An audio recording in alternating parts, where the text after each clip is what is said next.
Nos destaques do Panorama CBN de hoje, eu conto para você que a CPI do MEC vai ficar para depois das eleições.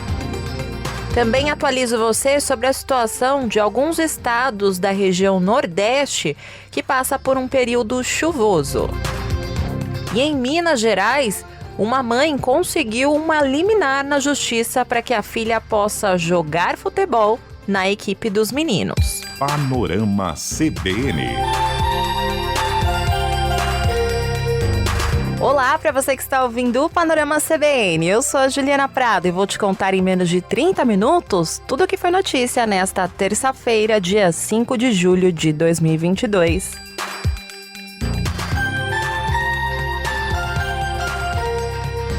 Eu começo essa edição contando para você que vai ter CPI do MEC no Senado, só que não. E eu vou explicar para você melhor essa história. É o seguinte, hoje o presidente do Senado, Rodrigo Pacheco, informou que vai fazer a leitura da CPI do MEC no plenário do Senado, que é um dos requisitos para abrir essa comissão. Mas tem uma condição. Essa CPI ela só deve funcionar depois do período eleitoral. Essa decisão ela foi tomada pela maioria dos líderes do Senado em uma reunião que aconteceu nesta manhã. Então, na prática, para você entender, o presidente do Senado vai fazer a leitura do requerimento da CPI nos próximos dias, mas ela só deve funcionar mesmo após o dia 2 de outubro. E esse é um movimento de derrota para a oposição que queria começar esses trabalhos já em agosto, porque a ideia da CPI é investigar as denúncias de corrupção e tráfico de influência que envolvem o gabinete do ex-ministro Milton Ribeiro e os pastores Gilmar Santos e Arilton Moura. E essa investigação ela tem um potencial para atingir diretamente o presidente Jair Bolsonaro e o governo. Só que o governo Bolsonaro conseguiu manobrar para impedir que essa CPI funcione no período eleitoral. E aí você deve estar se perguntando como é que foi esse acordo que selou isso. Bom, o presidente do Senado, Rodrigo Pacheco, disse logo no começo da reunião que vai fazer a leitura de todos os requerimentos de CPIs que estão no Senado. Então, dessa forma, além da CPI do MEC, vai ser feita a leitura dos requerimentos da CPI sobre o narcotráfico no norte do país, tem uma outra sobre a atuação de ONGs na Amazônia, e também tem a leitura de uma CPI sobre obras inacabadas do MEC, isso em gestões anteriores do Ministério da Educação. Então, para você entender o efeito prático, como é que funciona, todas essas CPIs elas podem existir de forma simultânea. Só que o problema é que cada senador só pode participar de uma como membro titular e outra como membro suplente. E em ano eleitoral, os líderes partidários vão ter dificuldades em indicar nomes e vão dar as eleições como justificativa para não indicar senadores para compor esses colegiados. Então, com isso, a realização das CPIs antes de outubro acaba não sendo possível porque elas podem ficar esvaziadas. E sobre esse assunto, o líder do governo no Senado, Carlos Portinho, disse que essa decisão de fazer a leitura e deixar as indicações para depois foi defendida pela maioria dos partidos. Não só do governo, partidos que também têm candidatos à presidência, como União, como o PDT, não se importam com a leitura, mas a instalação fica para depois das eleições. Há até um vício de representação evidente, na medida em que 1/3 dos senadores concorre aos próprios mandatos, dos outros 2/3 a grande maioria concorre a governo, e quem não concorre, não suficientes para poder compor todas as 5 CPIs, certamente, estão envolvidos com as eleições nos seus estados, inclusive no momento em que o regimento da casa sequer obriga a presença, por considerar exatamente que o momento eleitoral os parlamentares estão dedicados às eleições. Já o senador Randolfo Rodrigues, que é líder da oposição, que deu até início a essa coleta de assinaturas para abrir essa CPI, disse que espera a leitura do requerimento para amanhã e não descarta acionar o STF se houver um novo atraso. No caso da CPI do MEC, nós alcançamos 31 assinaturas, 4 a mais do que o mínimo necessário para que a CPI seja instalada. Sob a Constituição, não cabe juízo de valor, de oportunidade e de conveniência de quem quer que seja, muito menos do Colégio de Líderes do Senado Federal. Eu aguardarei até amanhã a leitura do requerimento para instalação da CPI do MEC. Caso não ocorra, não restará, lamentavelmente, à oposição outra alternativa, a não ser recorrer ao Supremo Tribunal Federal. Depois disso, o presidente do Senado, Rodrigo Pacheco, agora à tarde, disse que o adiamento tem relação com as eleições. As CPIs serão instaladas no momento oportuno pelo Senado Federal. No entanto, os líderes, repito, em maciça maioria, entendem que essas indicações dos membros e a consequente instalação das comissões parlamentares de inquérito devem acontecer após as eleições. Isso permitirá que todos os senadores possam igualmente participar das 5 comissões parlamentares de inquérito. E também evitar que o período eleitoral, que é naturalmente um período em que há uma politização e acaba partidarizando as discussões, que esse período eleitoral evite contaminar um processo de investigação da CPI, que naturalmente, necessariamente, precisa ser uma investigação minimamente isenta e imparcial no momento de mais regularidade, de mais normalidade do funcionamento parlamentar, que não é o caso de um período eleitoral. Eu lembro você que na CPI da Covid aconteceu a mesma coisa. Ela só foi aberta após uma decisão do Supremo Tribunal Federal. Outro assunto que está repercutindo no Congresso é aquela PEC kamikaze, PEC das eleições, PEC do desespero, enfim, você entendeu, né? Como você sabe, essa PEC ela foi aprovada no Senado e agora está na Câmara para ser votada. Inclusive, o presidente da Câmara, Arthur Lira, nos bastidores, já está usando o trator dele para acelerar essa votação para amanhã, quarta-feira. E hoje, o deputado Danilo Forte, que é do União Brasil do Ceará, que é relator na Câmara dessa proposta de emenda à Constituição, que é uma PEC, diz que vai manter o texto que foi aprovado no Senado para agilizar o pagamento dos auxílios previsto no texto. Só relembrando para você que essa PEC ela concede uma série de benefícios sociais em ano eleitoral. E também não custa nada lembrar, porque sempre tem um panolover novo na área, essa PEC, que altera um trecho da Constituição, está discutindo há 3 meses das eleições o aumento do valor do Auxílio Brasil de R$ 400 para R$ 600, além de dobrar o valor do Vale Gás e criar um auxílio de R$ 1.000 específico para caminhoneiros. Em todos esses casos que eu contei para você, esses benefícios acabam em dezembro desse ano, mais conhecido como dia 31 de dezembro de 2022. Mas para conceder esses benefícios, o projeto dá um baile na lei das eleições que proíbe a criação dos novos benefícios sociais em ano eleitoral. Então, a estratégia do governo para viabilizar esses novos benefícios foi a de decretar estado de emergência, que é um dispositivo que foi incluído na PEC. E essa decisão do relator, que foi concedida hoje, favorece o presidente Jair Bolsonaro e também atende o presidente da Câmara, Arthur Lira, porque a ideia é usar essa PEC para alavancar a popularidade do presidente às vésperas da eleição. E uma mudança nesse texto obrigaria que a proposta voltasse ao Senado, atrasando o pagamento desses benefícios. Agora, depois dessa decisão, líderes de partidos da oposição na Câmara dos Deputados começaram a se mexer. Eles disseram hoje que vão tentar obstruir essa votação da PEC que concede essa série de benefícios. E hoje também, em outra frente desse assunto, os prefeitos que fazem parte da Confederação Nacional dos Municípios foram até Brasília para fazer uma mobilização contra as medidas que vêm sendo aprovadas recentemente pelo governo federal, pelo Congresso e pelo Supremo Tribunal Federal.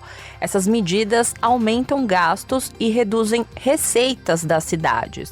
E há poucos meses das eleições, a Confederação diz que essa ofensiva já tem um custo imediato de 73 bilhões de reais por ano com essas decisões que já foram aprovadas. Isso sem contar essa PEC kamikaze que está sendo negociada. E quem explicou isso hoje foi o presidente da Confederação Nacional dos Municípios, o Paulo Zielkowski. Se estão nos tirando 22 bilhões a parte dos municípios no novo ICMS, se deram isenção de IPI de 35%, que repercute no fundo de participação em mais 8 bilhões, se aprovaram um piso dos professores de 33%, que dá 30 bilhões de aumento, estão promulgando agora uma emenda constitucional, criando o piso dos enfermeiros, que para os municípios dá 9,5 bi, se estão, enfim, tomando uma série que eu não estou enumerando todas, como é que nós vamos ficar a partir de janeiro? E essas pessoas que vão ter eventualmente agora um auxílio aí, ou caminhoneiro, ou outras pessoas, enfim, que estão sendo colocadas, eu não sei nem qual é o valor, estão votando aí. Como é que nós vamos manter funcionário? O cobertor é do mesmo tamanho. Como é que nós vamos fazer todo esse cadastro, atender as condicionalidades? Ou acham que é brincadeira e em cada colégio saber se a criança está na escola ou não, para que não haja evasão, para poder provar que ele tem direito, que ele está atendendo? Outro assunto que mobilizou Brasília hoje foi o caso da Caixa Econômica Federal. Eu preciso atualizar você sobre o andamento das investigações dos casos de assédio sexual e moral no banco. O Ministério Público do Trabalho começou a tomar depoimentos sobre essas denúncias de assédios na Caixa. Todos os casos envolvendo o ex-presidente Pedro Guimarães e outros ex-dirigentes ligados a ele. No Ministério Público do Trabalho, a investigação é de cunho trabalhista e deve contar com compartilhamento de provas do Ministério Público Federal, onde cerca de 10 vítimas já foram ouvidas. O primeiro depoimento que foi colhido pelo MPT foi ouvido ontem e é mantido em sigilo, mas, segundo informações da Globo News, uma funcionária que ainda não tinha falado com a imprensa prestou esse depoimento. Ela relatou detalhes sobre o assédio sexual e assédio moral também envolvendo Pedro Guimarães. E agora, como eu contei para você, o Ministério Público do Trabalho está na fase de coleta de provas. Inclusive, hoje, a procuradora do Ministério Público do Trabalho, Adriane Reis de Araújo, disse em entrevista ao Jornal da CBN que a situação de assédio moral e sexual na Caixa se disseminou por toda a instituição. Ela acredita que novas denúncias devem surgir e ela incentivou a quebra do silêncio. Quando uma pessoa ela toma a iniciativa de denunciar, ela inspira outras denúncias. Por isso que é tão importante romper com esse silêncio, porque ao se romper com o silêncio, você dá início à possibilidade dessa transformação, reconhecendo o que efetivamente está acontecendo dentro do ambiente de trabalho. A pior barreira para a superação de assédio moral, assédio sexual, é o silêncio dentro das instituições. Adriane Reis de Araújo disse que as denúncias podem ser feitas pelo site mpt.mp.br e ela orientou como as pessoas devem agir se forem vítimas de assédio. A pessoa que está sofrendo assédio moral ou assédio sexual, ela tem que primeiro registrar o que é que está acontecendo. O que aconteceu, onde aconteceu, quem estava presente, quem foi o agressor. Só que muitas vezes a gente tem, além das provas testemunhais, provas documentais. Então, receber um e-mail inadequado, uma mensagem por WhatsApp inadequada, uma fotografia, guarde tudo isso. Então, é importante ter esse detalhamento para que a gente inicie a investigação. Detalhe, isso serve também para outras empresas, viu? Em um outro braço desse caso, hoje o jornal Folha de São Paulo divulgou que a Caixa Econômica Federal custeou obras na mansão em que o ex-presidente da Caixa mora em Brasília. As intervenções foram feitas em julho de 2020 por 4 funcionários de uma empresa que mantém contratos com o banco público para a realização de serviços de manutenção nos prédios e nas agências do banco. A Folha falou com 2 dos funcionários dessa empresa que prestou esse serviço de engenharia e teve acesso a imagens dos trabalhos que foram realizados. E segundo o relato de servidores da Caixa, o custo foi de aproximadamente R$50 mil. O advogado de Pedro Guimarães, o criminalista José Luiz Oliveira Lima, confirmou a realização dessas melhorias e disse que elas foram autorizadas pelo setor de segurança após supostas ameaças que foram recebidas pelo ex-presidente do banco.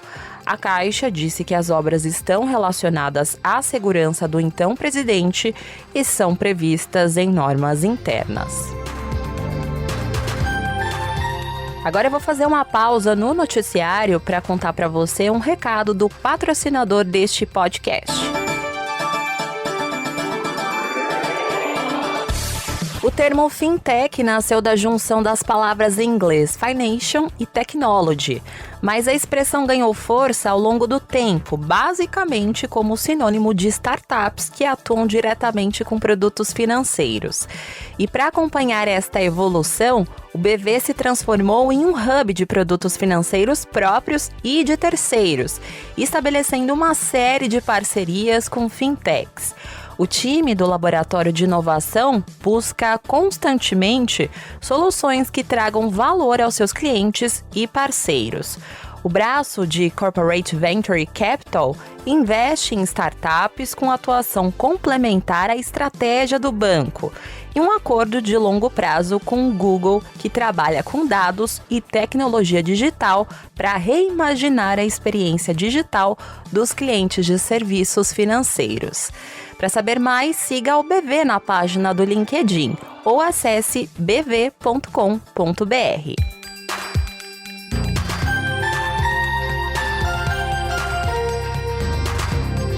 Voltando ao noticiário, eu vou atualizar você agora sobre a situação de alguns estados do Nordeste que passam por um período chuvoso. E passa de 73 mil o número de pessoas desalojadas e desabrigadas pelas chuvas que atingem o Rio Grande do Norte, Pernambuco e Alagoas desde o dia 1º de julho. Esses dados eles foram contabilizados junto aos governos estaduais. E até hoje foram confirmadas 6 mortes e há ainda outras 2 contabilizadas por outros municípios, mas ainda precisam ser registradas oficialmente. Para você ter uma noção, somente em Alagoas, ao menos 56 municípios decretaram situação de emergência e por lá 6 mortes aconteceram em decorrência das chuvas. E o total de pessoas afetadas passou de 64 mil nessa terça-feira. Em Pernambuco, o estado contabilizou pelo menos 33 municípios afetados pelas chuvas, sendo que 22 cidades estão em situação de emergência. Por enquanto, o governo pernambucano não contabilizou oficialmente mortes devido a esses temporais. Já no Rio Grande do Norte, em Natal, Parnamirim, Touro, Ceará-Mirim e Extremoz e São Gonçalo do Amarante decretaram calamidade pública. O governo estadual não divulgou um balanço detalhado de desabrigados e desalojados, mas contabilizou aproximadamente 3 mil pessoas afetadas direta ou indiretamente pelas chuvas intensas e recorrentes desde sexta-feira. Os estados da Bahia, Piauí, Maranhão e Paraíba não registraram temporais com desabrigados e desalojados nesse mês de julho.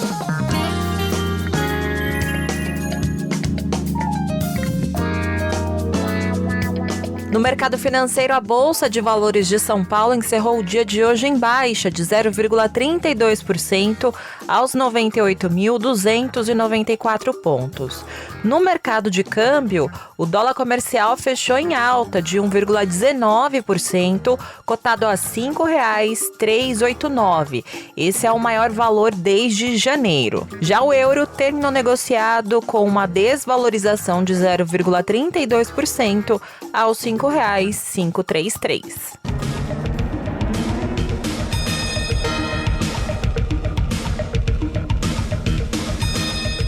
No cenário internacional, hoje foi divulgado que uma festa no feriado da independência dos Estados Unidos terminou com 10 pessoas baleadas na cidade de Gary, Indiana.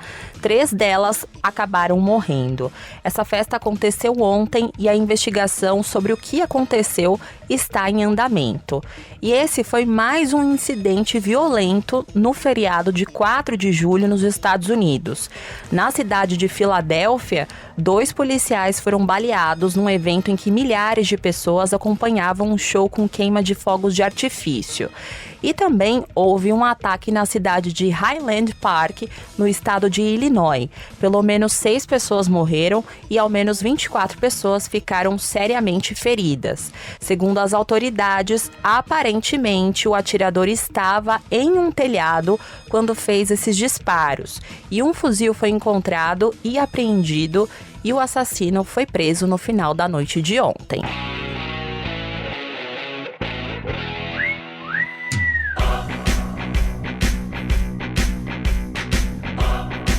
Para fechar, eu tenho uma história que envolve futebol e que vem lá de Minas Gerais. E é o seguinte: uma mãe de Belo Horizonte conseguiu uma liminar na justiça para que a filha possa jogar futebol na equipe dos meninos na competição escolar. Essa decisão ela foi tomada pelo Tribunal de Minas Gerais em primeira instância e a família acionou a justiça após o colégio particular negar a participação da criança. Em e-mails que foram anexados no processo e que foram trocados entre a mãe e a escola, mostraram que a criança foi impedida de participar dessa competição apenas por ser menina.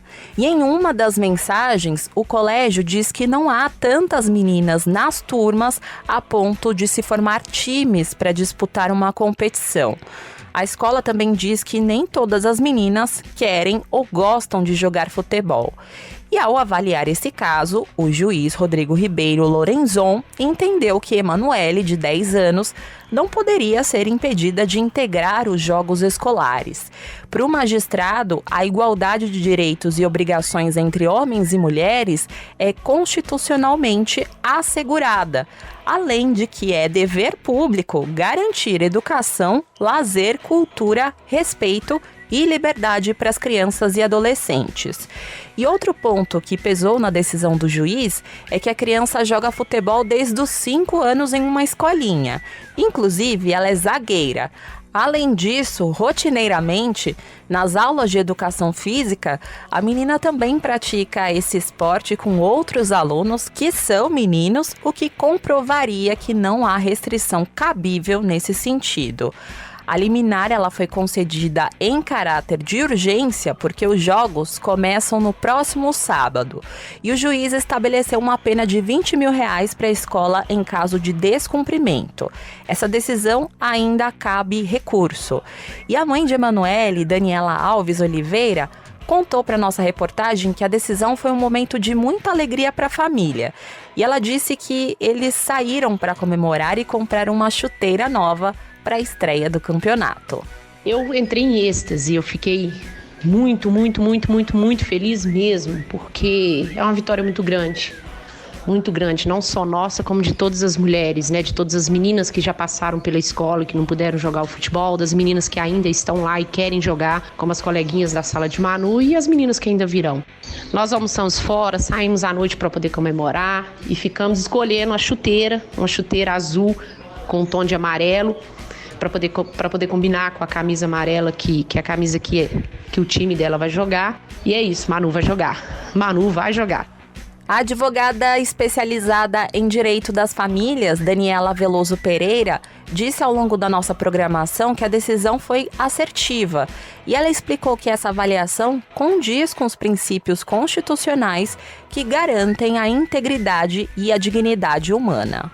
Ofende a dignidade dos meninos incluir uma menina no time de futebol? A resposta para mim é óbvia, não. Agora a pergunta contrária. Ofende a dignidade da menina ser excluída de um time por ser menina? Claro que ofende. Afeta diretamente o direito da personalidade dessa criança, a formação psíquica dela e estrutural. Acho que é um caso que abre precedente, rompe com o paradigma de que menina brinca de casinha e menino joga bola. Em nota, o colégio disse que não foi notificado dessa decisão judicial e a escola disse também que a competição é organizada para equipes femininas e masculinas.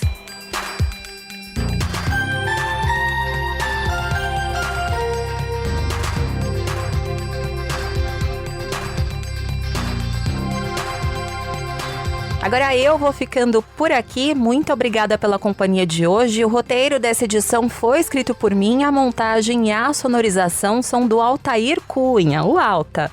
E você pode me encontrar lá nas redes sociais, no @Juliana_Deprado no Twitter e no Insta é só procurar por @JulianaDeprado. E tem também o e-mail juliana.prado@cbn.com.br.